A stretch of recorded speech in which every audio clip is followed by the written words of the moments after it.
Inilim mo na nga, tapos papahirapan ka pa.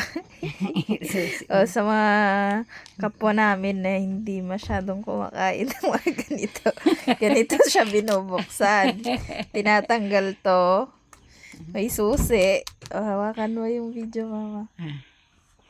Tapos, O, yan. Tapos, isusuot doon. isusuot dito. Angatin mo yan. Tayo.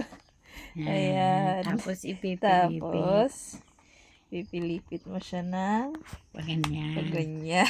Ayun.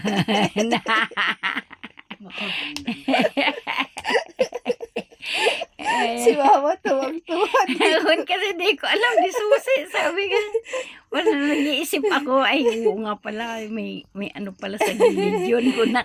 Ganito po ang pagbukas ng luncheon meat na disusi. Di susi. Pinili mo na nga, papahirapan ka mang kumain.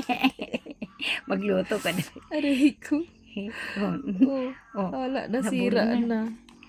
Hilain ko na lang. Ilahin. Ay, ayaw. Matigas. Ganun ko na lang. Ganun dati kayo. Pangkuskusan ko ng labahan at ang mga bado mong puro putik. Ano ba yun? Itabi mo daw sa higa. Duling ko garot na baka alaan mo manin. Wala akong pangkuskusan para mabilis na matapos. Ayan. Kung wala yan, di pa sana ako tapos. Ala, si mama ang daming sinasabi. Wala na, oh. Binibidyo mo.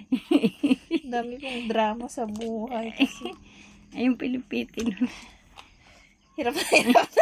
Ako na. Hirap na nga ako dito. Napilipit na yung lahat. Nagsasabi. Ayoko na. Tama na yan.